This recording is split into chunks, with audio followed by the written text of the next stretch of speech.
Po ku I dihet se ringjallet? Pra ka e morët vesht ju? Ne besojmë se këtë univers e ka krijuar një Zot. Dhe ky Zoti I cili na ka krijuar herën e parë, është tepër e lehtë që edhe të na ringjall. Zoti I gjithësisë na tregon në Kur'an se ka për të na ringjall.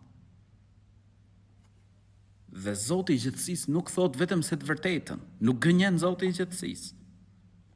Allahu I lartësuar ka krijuar krijesa më të mëdha se ne. Malet, qiejt janë krijesa më të mëdha se njeriu.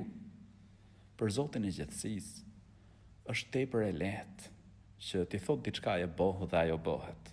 Nuk ka diçka të vështirë për Allahun E lartësuar.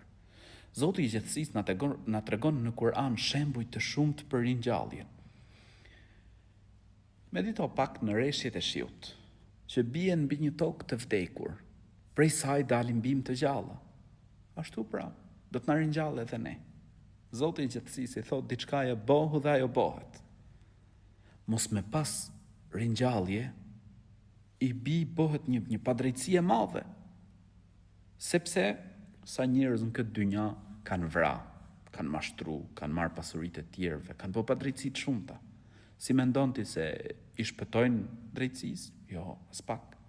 Patjetër që do të ketë ditën e gjykimit drejtësi absolute, ku çdo njeri do të marrë drejtat e tij.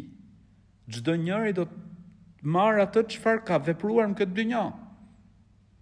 Patjetër që ka ditë ringjallje. Prandaj është e udhës që të përgatitemi për atë ditë. Pra ditën e ringjalljes na ka treguar I Madhi Zot në Kur'an. Na kanë treguar pejgamberët e tij. Kështu që me besu Allahun E lartësuar, me adhuru atë, me bë punë të mira, në mënyrë që dita e gjykimit të jetë e lehtë për secilin prej nesh.